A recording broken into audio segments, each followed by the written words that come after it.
എൻ്റെ പേര് അജിഷ. ഞാൻ പാലക്കാട് ജില്ലയിൽ വടക്കഞ്ചേരിയിൽ നിന്ന് വരുന്നു. ഞാൻ 2023 ജൂലൈ 15 ഉടമ്പടി എടുത്തത്. ആ സമയത്ത് എൻ്റെ മകൻ 10ാം ക്ലാസ്സിൽ പഠിക്കുന്ന ഒരു സമയമായിരുന്നു.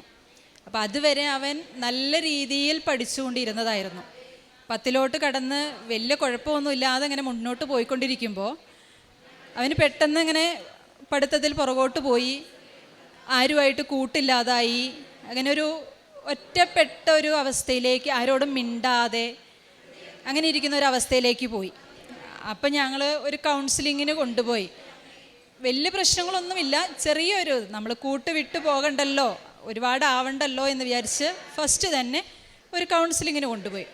അപ്പം നമ്മൾ അവിടെ ചെന്നപ്പോൾ അവിടെ ഒരു ടീച്ചറായിരുന്നു കൗൺസിലിങ് ചെയ്തത്.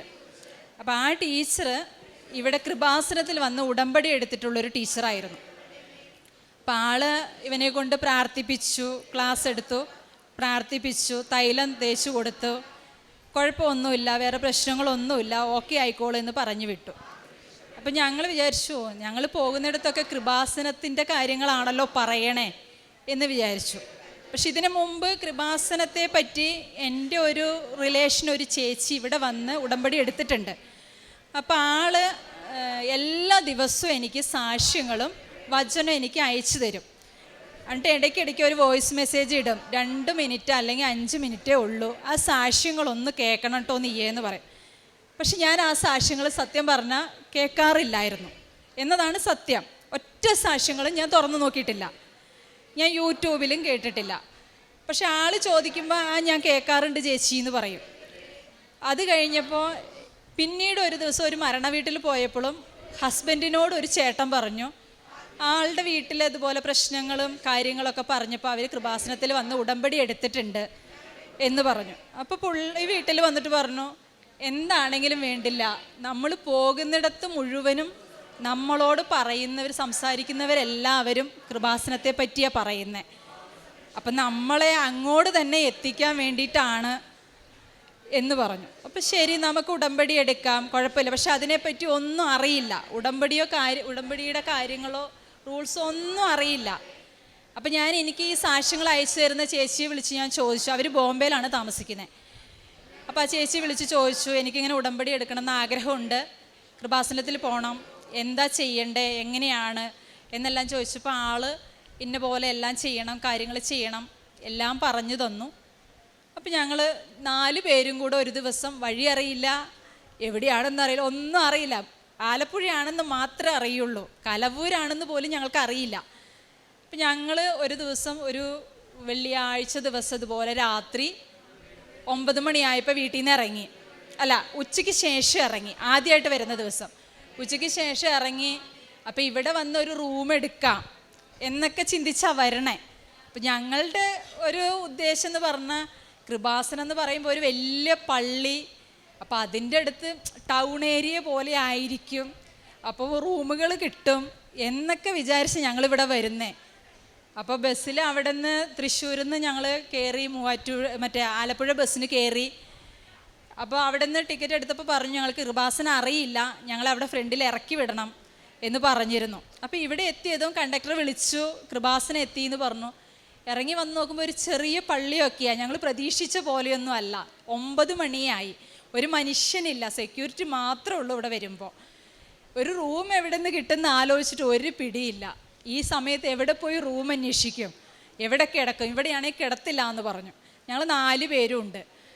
അങ്ങനെ ഇരിക്കുമ്പോൾ ഇവിടെ ഉള്ളിൽ വന്ന് സെക്യൂരിറ്റിയോട് സംസാരിച്ചപ്പോൾ സെക്യൂരിറ്റി ഇവിടെ അടുത്തുള്ളൊരു വീട് വാടകയ്ക്ക് കൊടുക്കുന്ന ഒരു ചേട്ടനെ വിളിച്ചിട്ട് പറഞ്ഞു, ഇങ്ങനെ ഒരു കൂട്ടർ വന്നിട്ടുണ്ട്, റൂം എടുത്തു കൊടുക്കാവോ എന്ന് ചോദിച്ചു. അപ്പോൾ ആ ചേട്ടൻ പറഞ്ഞു, ശരി, 1000 രൂപ വാടകയാണ് എന്ന് പറഞ്ഞു. ശരി, 1000 ആയാലും കുഴപ്പമില്ല, നമുക്ക് എന്താണ് സ്റ്റേ ചെയ്യണം, ശരി എന്ന് പറഞ്ഞ് ഞങ്ങൾ പുറത്തോട്ട് ഇറങ്ങിയപ്പോഴത്തേനും ആ റൂമിൻ്റെ ഓണർ വന്നു, ഒരു ചേട്ടൻ കാറിൽ വന്നു. അപ്പോൾ ആ ചേട്ടൻ ചോദിച്ചു, ഇവരെന്താ ഈ സമയത്ത് ഇവിടെ നിൽക്കണേന്ന് ചോദിച്ചു. അപ്പോൾ പറഞ്ഞു, ഇവർ റൂമിന് വേണ്ടി നിൽക്കുന്നതാണ് എന്ന് പറഞ്ഞു. അപ്പോൾ ആ ചേട്ടൻ ചോദിച്ചു, എത്ര രൂപ അവരോട് വാടക പറഞ്ഞേന്ന് ചോദിച്ചു. അപ്പോൾ 1000 രൂപ വാടക പറഞ്ഞു എന്ന് പറഞ്ഞു. അപ്പോൾ ആ ചേട്ടൻ എടുത്ത വഴിക്ക് പറഞ്ഞു, 500 രൂപ റൂം വാടക മേടിച്ചാൽ മതി, ആ റൂം കൊണ്ട് കാണിച്ചു കൊടുക്കുക എന്ന് പറഞ്ഞു. എന്നിട്ട് ഞങ്ങൾക്ക് ആ ചേട്ടൻ ആ റൂം, പുതിയ വീടും റൂമും കാര്യങ്ങളും നല്ല പുത്തൻ വീടാണ്. അപ്പം ഞങ്ങൾ കൊണ്ടുപോയി കാണിച്ചു തന്നു. ഞങ്ങൾ അന്ന് അവിടെ സ്റ്റേ ചെയ്തു. രാവിലെ 4 മണിക്ക് എഴുന്നേറ്റ് വന്നു, ഉടമ്പടി എടുത്തു. അങ്ങനെ ഞങ്ങൾ പോയി. അങ്ങനെ ഈ ആദ്യ ഉടമ്പടിയിൽ SLC പാസ്സാവുന്ന വിഷയമായിരുന്നു വെച്ചിട്ടുണ്ടായിരുന്നത്. അത് ഈ തവണ റിസൾട്ട് വന്നപ്പോൾ അവൻ പാസ്സായി. അങ്ങനെ അഡ്മിഷന് കൊടുത്തു. ആദ്യത്തെ 3 അലോട്ട്മെൻറ്റിലും വന്നില്ല. അപ്പോൾ സപ്ലിമെൻ്ററി ഉണ്ടല്ലോ, ടെൻഷനൊന്നുമില്ല എന്ന് വിചാരിച്ചിരിക്കുമ്പോൾ സപ്ലിമെൻ്ററി വെക്കാൻ പോകുമ്പോൾ ആ സ്കൂളിൽ ആകെ 2 സീറ്റ്. ഒരു വലിയൊരു ഗവൺമെൻറ് സ്കൂളാണ്. 2 സീറ്റ്, ഒരു SC സീറ്റും ഒരു EWS സീറ്റും മാത്രം. എന്ത് ചെയ്യും അത്? അപ്പോൾ EWSൻ്റെ പേപ്പേഴ്സ് ഞങ്ങളുടെ കയ്യിലുണ്ട്. അങ്ങനെ ഇരിക്കുമ്പോൾ തൊട്ട് മുമ്പ് ഒരു EWSന് ഒരു കൊച്ച് വെച്ചിട്ടുണ്ട്, ആപ്ലിക്കേഷൻ വെച്ചും കഴിഞ്ഞു. അപ്പം ഞങ്ങൾ ആ സ്കൂളിലേക്ക് തന്നെ 4 വിഷയത്തിനും വെച്ചു. Bioscience, computer science, history, commerce. ആദ്യം 3 സബ്ജക്റ്റിൽ വെച്ച് കഴിഞ്ഞപ്പോൾ ബയോസയൻസ് ഇവൻ വെക്കണ്ടെന്ന് പറഞ്ഞു. അത് കഴിഞ്ഞൊരു 15 സ്കൂളിൻ്റെ കൊടുത്തു കഴിഞ്ഞിട്ട് ഇവൻ പറയുകയാണ് എനിക്ക് ബയോസയൻസ് അവിടെ തന്നെ വെക്കണം എന്ന് പറഞ്ഞു. അപ്പോൾ ആ കൊച്ച് വെച്ച് കൊടുക്കുന്ന കൊച്ച് ചോദിച്ചു ഇടയിൽ വെച്ചാൽ പോരേന്ന് ചോദിച്ചപ്പോൾ ഇവൻ പറഞ്ഞു അത് പറ്റില്ല, എനിക്ക് 4ാമത് തന്നെ എനിക്ക് വെക്കണം ബയോസയൻസ്, ബാക്കിയുള്ളത് മുഴുവൻ ഡിലീറ്റ് ചെയ്തിട്ട് വെക്കണം എന്ന് പറഞ്ഞു. ശരിയെന്ന് പറഞ്ഞ് ഇവൻ ഫോണിൽ ഫോട്ടോ എടുത്ത് ആ കൊച്ചെല്ലാം ഡിലീറ്റ് ചെയ്തു. 4ാമത് ബയോസയൻസ് വെച്ചു. അപ്പോഴും ഞങ്ങളവിടെ നിന്ന് എവിടെ പോകുമ്പോഴും ഇവൻ കാശ് രൂപം ഇല്ലാതെ പുറത്തു പോവില്ല. എവിടെ പോവുകയാണെങ്കിലും കാശ് മുട്ടുകുത്തി പ്രാർത്ഥിച്ച്, വണ്ടി എടുക്കുമ്പോഴും തൈലം തേച്ച് കുരിശ് വരച്ച് എല്ലാം ചെയ്തിട്ടേ വണ്ടി എടുക്കാറുള്ളൂ. അപ്പോൾ കാശ് രൂപം കയ്യിലുണ്ട്. അപ്പോൾ ഞങ്ങളിങ്ങനെ പ്രാർത്ഥിച്ചുകൊണ്ട് വെച്ചു പോന്നു. അപ്പോൾ ഞങ്ങൾ വീട്ടിൽ വന്നിട്ട് ഞങ്ങളിങ്ങനെ പ്രാർത്ഥിച്ചു, മാതാവേ 2 സീറ്റ്, അത് ഇത്രയും വലിയൊരു ഗവൺമെൻറ് സ്കൂള്, ഈ 2 സീറ്റിൽ ഒരു SC സീറ്റും ഒരു EWS സീറ്റും, ആ ഒരു EWS സീറ്റ് ഞങ്ങൾക്ക് തന്നെ തരണം മാതാവ്. അങ്ങനെ തന്നെ കരഞ്ഞു പ്രാർത്ഥിച്ചു, EWS സീറ്റ് ഞങ്ങൾക്ക് തന്നെ വേണമെന്ന്. അങ്ങനെ ഒരു 7-ാം തീയതി, സാധാരണ SLC റിസൾട്ട് വരുമ്പോൾ ഒരു 15-ാം തീയതിക്ക് ശേഷം, അങ്ങനെ ഒരു 10-15 ഇടയിലായിട്ടാണ് റിസൾട്ട് വരാറ്. ഇത്തവണ റിസൾട്ട് വന്നത് ഒരു മെയ് 7-ാം തീയതി. അത് നോക്കുമ്പം മാതാവിൻ്റെ ദിവസം ഒരു 7-ാം തീയതി, ഈ അലോട്ട്മെൻറ്റ് വരുന്നതും ഒരു 7-ാം തീയതി. അപ്പം ഞങ്ങൾ സന്ധ്യാപ്രാർത്ഥന കഴിഞ്ഞു, മുട്ടയിൽ നിന്ന് കൃപാസന മാതാവിൻ്റെ പ്രാർത്ഥന ചൊല്ലി കഴിഞ്ഞ് അതുവരെ അലോട്ട്മെൻറ്റിൻ്റെ അത് വന്നിട്ടില്ല. അങ്ങനെ തന്നെ മുട്ടയിൽ നിന്നുകൊണ്ട് തന്നെ ഇവൻ ഫോൺ, അപ്പം ഞാൻ ഇവനോട് പറഞ്ഞു നീ പോയി ഫോൺ എടുത്തിട്ട് വാ, നമുക്ക് അലോട്ട്മെൻറ്റ് നോക്കാമെന്ന് പറഞ്ഞു. അങ്ങനെ അപ്പോൾ ഇവൻ പോയി ഫോൺ എടുത്തിട്ട് വന്നു. എല്ലാവരും 4 പേരും, ഞങ്ങൾ 4 പേരാണ്, ഞാൻ, ഹസ്ബൻഡ്, 2 മക്കൾ, താഴെയുള്ളത് ആൺകൊച്ച. അപ്പോൾ ഞങ്ങൾ മുട്ടയിൽ നിന്ന് തന്നെ അലോട്ട്മെൻറ്റ് തുറന്നു നോക്കി. അപ്പം ഇങ്ങനെ പ്രാർത്ഥിച്ചു, സങ്കടം വന്നിട്ട് പോയി അലോട്ട്മെൻറ്റ് ഇതിൽ നിന്ന് വിട്ടു പോവല്ലേ എന്നുള്ള പ്രാർത്ഥനയുണ്ട്. ഏത് സബ്ജക്റ്റ് കിട്ടിയാലും നമുക്ക് വിഷയമില്ല, പക്ഷെ അലോട്ട്മെൻറ്റിൽ പേര് വരണേ, ഈ ഉദ്ദേശിച്ച സ്കൂൾ തന്നെ വരണേ എന്നൊരാഗ്രഹം ഉണ്ടായിരുന്നു. അങ്ങനെ തന്നെ മാതാവിനോട് പ്രാർത്ഥിച്ചു. എന്തിനു പറയണു, അലോട്ട്മെൻറ്റ് നോക്കിയപ്പോൾ പെട്ടെന്ന് ഇവൻ തുറന്ന് നോക്കിയതും മമ്മി എനിക്ക് കിഴക്കഞ്ചേരി സ്കൂളിൽ തന്നെ ബയോസയൻസിന് എനിക്ക് അഡ്മിഷൻ കിട്ടിയെന്ന് പറഞ്ഞു. എന്താ പറയാന്നറിയില്ല, ചങ്ക് പൊട്ടി കരഞ്ഞു എന്നുള്ളതാ. ആ മുട്ടയിൽ നിന്നിട്ട് ആ പ്രാർത്ഥിക്കുന്ന സമയത്ത് വാവിട്ട് കരഞ്ഞു പോയി എന്നുള്ളതാ. കാരണം അത്രയും നമ്മളെ കരുതുന്നത് കൊണ്ട് തന്നെയാണ് ആ ഒരേ ഒരു EWSൻ്റെ സീറ്റ് ഞങ്ങൾക്ക് അന്ന് മാതാവ് തന്നത്. അതുപോലെ അങ്ങനെ അത് കഴിഞ്ഞു. അത് കഴിഞ്ഞ് ഈ ഇടയ്ക്ക് ഒരു 2 ആഴ്ച മുമ്പ് ബൈക്കും കൊണ്ട് ഇവൻ പോയതായിരുന്നു. അന്നേരം വണ്ടി നിർത്തിയിട്ട് ഇവർ കൂട്ടുകാർ കല്യാണത്തിന് പോയതാണ്, അടുത്ത് തന്നെയാണ്. കല്യാണത്തിന് പോയിട്ട് ഇവർ സംസാരിച്ചുകൊണ്ട് 4-5 പേരുണ്ട്. പക്ഷേ ഇവൻ വണ്ടിയിൽ, ഇവനായിരുന്നു വണ്ടി ഫ്രണ്ടിൽ നിർത്തിയിട്ടുണ്ടായിരുന്നത്, ഹെൽമെറ്റും തലയിലുണ്ട്. നമ്മുടെ അവിടെ വന്നിട്ട് പോയ ഒരു പെട്ടിയോട്ടോ മീൻ വണ്ടിയായിരുന്നു. ആള് നല്ലവണ്ണം മദ്യപിച്ചിട്ടുണ്ടായിരുന്നു എന്നാ പറഞ്ഞേ.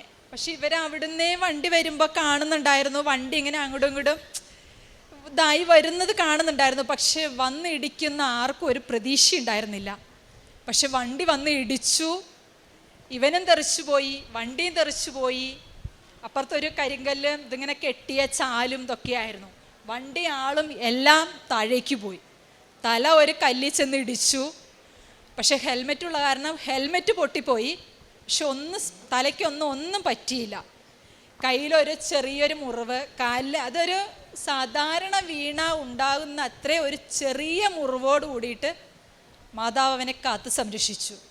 കണ്ടു നിന്നവർ, കൂടെ ഉണ്ടായിരുന്നവരൊക്കെ ഒരുപാട് പേടിച്ചു പോയി. എന്ത് സംഭവിച്ചു? അന്ന് അവൻ്റെ കയ്യിൽ ആ കാശ് രൂപമുണ്ട്. അവൻ കാശ് രൂപം ഇല്ലാതെ എവിടെയും പോവാറില്ല. ഉടമ്പടി കാശ് രൂപമാണ്. ആ സാധനം ഇല്ലാതെ അവൻ സ്കൂളിൽ പോകുമ്പോഴും എവിടെ പോകുമ്പോഴും ആ കാശ് രൂപം കൊണ്ടേ പോവാറുള്ളൂ. അവൻ്റെ കയ്യിൽ വേറെ കാശ് രൂപമുണ്ട്. ഇവിടെ SLCയുടെ സമയത്ത് വന്ന് അച്ഛൻ പ്രാർത്ഥിച്ചു കൊടുത്ത കാശ് രൂപമുണ്ട്. അല്ലാതെ ഇവിടെ നിന്ന് മേടിച്ചിട്ട് പോയ കാശ് രൂപം കൊന്തയിലുണ്ട്. ഇതൊക്കെ ഉണ്ട് എങ്കിലും അവൻ ഈ കാശ് രൂപം കൊണ്ട് അവൻ പുറത്തിറങ്ങാറുള്ളൂ.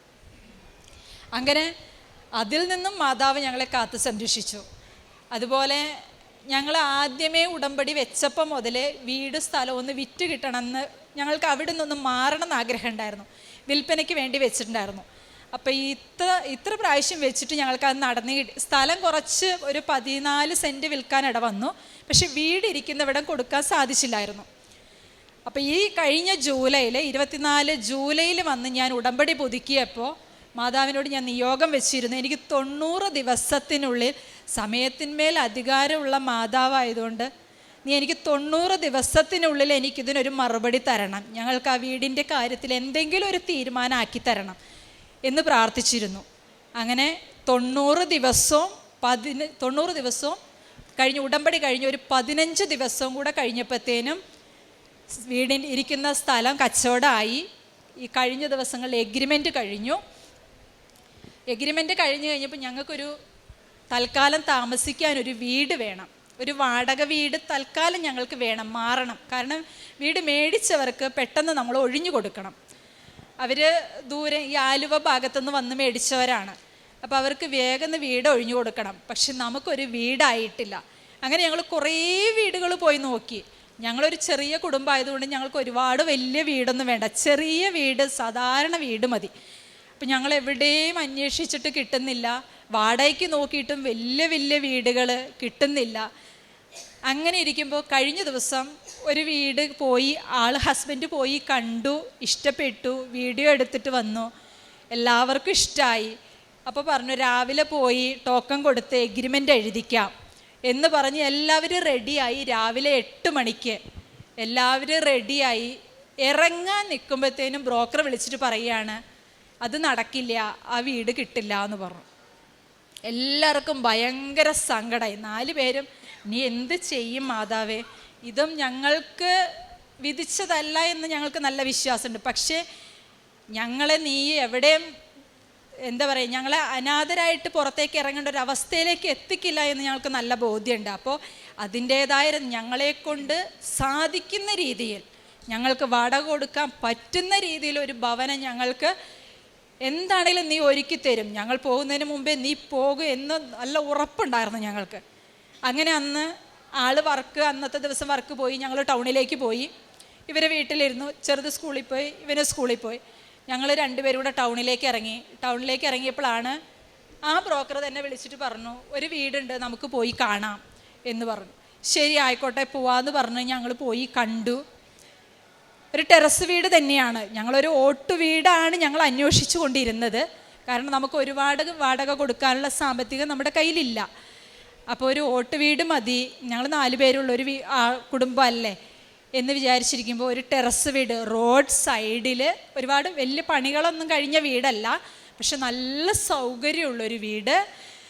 റോഡ് സൈഡിൽ 2 പേർക്കും സ്കൂളിൽ പോകാനും സൗകര്യം, ആൾക്ക് വർക്കിന് പോയിട്ട് വരാൻ സൗകര്യം, എനിക്ക് എന്തെങ്കിലും ഒരു ജോലിക്ക് പോകണമെങ്കിൽ കൂടെ സൗകര്യം. അത്രയും സൗകര്യത്തിൽ എന്ന് മാത്രമല്ല, വെറും 3000 രൂപ വാടകയ്ക്ക് അത്രയും നല്ലൊരു വീട് ഞങ്ങൾക്ക് തന്നു മാതാവ്. 2 ദിവസം മുമ്പ് ഞങ്ങളത് എഗ്രിമെൻ്റ് ചെയ്തു. അതുപോലെ തന്നെ ഒത്തിരി ചെറിയ ചെറിയ അനുഭവങ്ങൾ ഒത്തിരി ഞങ്ങൾക്ക് ലഭിച്ചിട്ടുണ്ട്. ഇത്രയും ഞങ്ങൾക്ക് അനുഗ്രഹങ്ങൾ തന്ന മാതാവിന് ഒത്തിരി നന്ദി പറയുന്നു.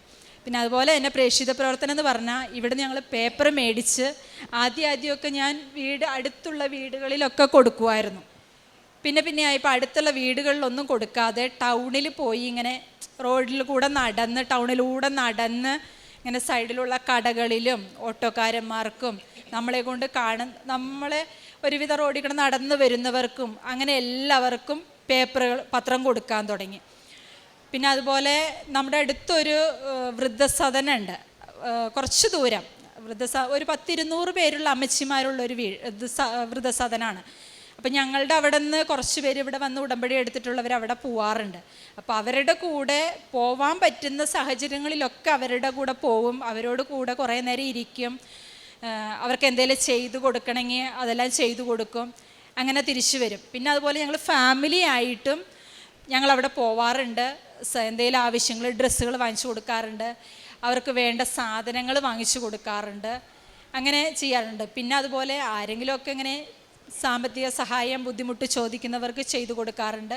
ഞങ്ങളെക്കൊണ്ട് ഞങ്ങളുടെ പരിമിതിക്കുള്ളിൽ നിന്ന് ഞങ്ങളെക്കൊണ്ട് ചെയ്യാൻ പറ്റുന്ന എല്ലാ കാര്യങ്ങളും ഞങ്ങൾ ചെയ്തു കൊടുക്കാറുണ്ട്. ഇത്രയധികം അനുഗ്രഹങ്ങൾ തന്ന മാതാവിനും തിരുക്കുമാരനും 1000 നന്ദി പറഞ്ഞുകൊണ്ട് എൻ്റെ സാക്ഷ്യം നിർത്തുന്നു. യെശയ്യാ പ്രവാചകൻ്റെ പുസ്തകം 49, 15, 16 തിരുവചനങ്ങൾ. മുലകുടിക്കുന്ന കുഞ്ഞിനെ അമ്മയ്ക്ക് മറക്കാനാവുമോ? പുത്രനോട് പെറ്റമ്മ കരുണ കാണിക്കാതിരിക്കുമോ? അവൾ മറന്നാലും ഞാൻ നിന്നെ മറക്കുകയില്ല. ഇതാ നിന്നെ ഞാൻ എൻ്റെ ഉള്ളം കയ്യിൽ രേഖപ്പെടുത്തിയിരിക്കുന്നു. നിൻ്റെ മതിലുകൾ എപ്പോഴും എൻ്റെ മുൻപിലുണ്ട്. അജീഷ് എന്ന് പറയുന്ന ഈ സഹോദരിയും മകനും ഇവരുടെ കുടുംബത്തിന് ലഭിച്ച വലിയ നന്മകളെ അൾത്താര മുമ്പിൽ സാക്ഷ്യപ്പെടുത്തുന്നു. പ്രത്യേകിച്ച് മകൻ്റെ പഠന മേഖലകളിൽ ലഭിച്ച അനുഗ്രഹങ്ങളെയാണ് സാക്ഷ്യപ്പെടുത്തുന്നത്. 10ാം ക്ലാസ്സിൽ പഠിക്കുമ്പോൾ ഒരു ഡിപ്രഷൻ്റെ അവസ്ഥയിലേക്കൊക്കെ മകൻ പോയെന്നും വളരെ വേദനയോടുകൂടി കുടുംബം പോയ നാളുകളിൽ കൃപാസനത്തെക്കുറിച്ച് അറിയുകയും ഇവിടെ വന്ന അമ്മ മാതാവിൻ്റെ തിരുനടയിൽ ഉടമ്പടി എടുത്തതിന് ശേഷം മകന് വന്ന വലിയ മാറ്റങ്ങളാണ് പ്രത്യേകമായി ആദ്യം സൂചിപ്പിക്കുന്നത്. മകന് ലഭിച്ച വിജയം, +1 പ്രവേശന സമയത്ത് മകൻ തന്നെ നിർബന്ധപൂർവം കാശ് രൂപം പിടിച്ചുകൊണ്ട് പ്രത്യേകമായി പറഞ്ഞ ഒരു നിർദ്ദേശം, അതനുസരിച്ച് 4ാമത്തെ ഓപ്ഷനായി ബയോസയൻസ് ഒരു പ്രത്യേക സ്കൂളിൽ വയ്ക്കുകയും അത് ഒരേ ഒരു സീറ്റുള്ള ആ ഇടത്ത് മറ്റെല്ലാവരെയും മാറിക്കൊണ്ട് അവന് തന്നെ ആ പ്രവേശനം അവിടെ ലഭിച്ചതിൻ്റെയും അമ്മ മാതാവിൻ്റെ നിരന്തരമായ ഇടപെടലുകൾ, അമ്മയിൽ ആശ്രയിച്ച് ഉടമ്പടി കാശ് രൂപം ഏറ്റവും വിശ്വാസത്തോടെ കൂടെ കൊണ്ടു നടക്കുമ്പോൾ അമ്മ നൽകിയ വലിയ സംരക്ഷണവും സാക്ഷ്യവുമായിട്ട് ഈ സഹോദരി അത് പങ്കുവയ്ക്കുകയാണ്. അതോടൊപ്പം തന്നെയാണ് വീടിനെക്കുറിച്ചുള്ള കാര്യങ്ങളും പങ്കുവയ്ക്കുക. വീട് ഒന്ന് വിൽക്കുവാൻ വേണ്ടി ആഗ്രഹിച്ചപ്പോൾ അത് വിറ്റുപോകുന്നു, മറ്റൊന്ന് കണ്ടെത്തുമ്പോൾ അത് അവസാന നിമിഷം വഴുതി മാറുമ്പോൾ അതിലും മികച്ചത് അമ്മ മാതാവ് ദൂതനിലൂടെ കണ്ടെത്തി കൊടുക്കുകയും അങ്ങനെ സുരക്ഷിതമായി ജീവിക്കുവാനുള്ള സാഹചര്യങ്ങളെ ഒരുക്കി കൊടുക്കുകയും ചെയ്യുന്നു. ഈ കുടുംബം ഈ സാക്ഷ്യം പറയുമ്പോൾ അവർ അമ്മയിൽ ആശ്രയിച്ചുള്ള ജീവിതത്തെയാണ് നമ്മളോട് ഏറ്റുപറയുന്നത്. ഉടമ്പടിയിലുള്ള വിശ്വാസത്തെയും ഉടമ്പടി പ്രാർത്ഥനകളിലുള്ള നിരന്തരമായ സ്ഥിരതയെയും കുറിച്ചാണ് പങ്കുവയ്ക്കുന്നത്. പ്രിയമുള്ളവരെ, ജീവിതത്തിൻ്റെ വ്യത്യസ്തമായ എല്ലാ മേഖലകളിലും നിയോഗങ്ങളിലും പരിശുദ്ധമ്മയിലുള്ള ആശ്രയത്വം അമ്മ മാതാവിനെ പ്രഘോഷിക്കുവാൻ, ഈശോയുടെ ദൈവരാജ്യത്തെക്കുറിച്ച് പ്രഘോഷിക്കുവാൻ, യേശുവിൻ്റെ സാക്ഷികളായി ഈ ലോകത്തിൽ നാം ചെന്നെത്തുന്ന ഇടങ്ങളിലെല്ലാം ജീവിക്കുവാൻ നാം സന്നദ്ധരാകുമ്പോൾ നമുക്ക് വേണ്ടി ദൈവം നമ്മുടെ ജീവിതാവസ്ഥകളിൽ ഇടപെടുകയും സഹായിക്കുകയും പുതിയ വഴികൾ നമുക്ക് തുറന്നു തരികയും ചെയ്യുന്നു. അതിൻ്റെ സാക്ഷ്യമാണ് ഈ മക്കൾ നമ്മളോട് പങ്കുവയ്ക്കുന്നത്.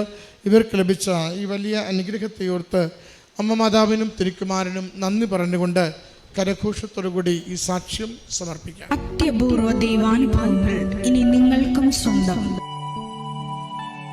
ഈ യൂട്യൂബ് ചാനൽ ഇതുവരെ സബ്സ്ക്രൈബ് ചെയ്തിട്ടില്ലെങ്കിൽ ഇപ്പോൾ തന്നെ സബ്സ്ക്രൈബ് ചെയ്യുക. ഈ വീഡിയോ ഇപ്പോൾ തന്നെ നിങ്ങളുടെ സുഹൃത്തുക്കൾക്ക് ഷെയർ ചെയ്തുകൊണ്ട് കർത്താവിൻ്റെ പ്രേക്ഷിതരാകുക.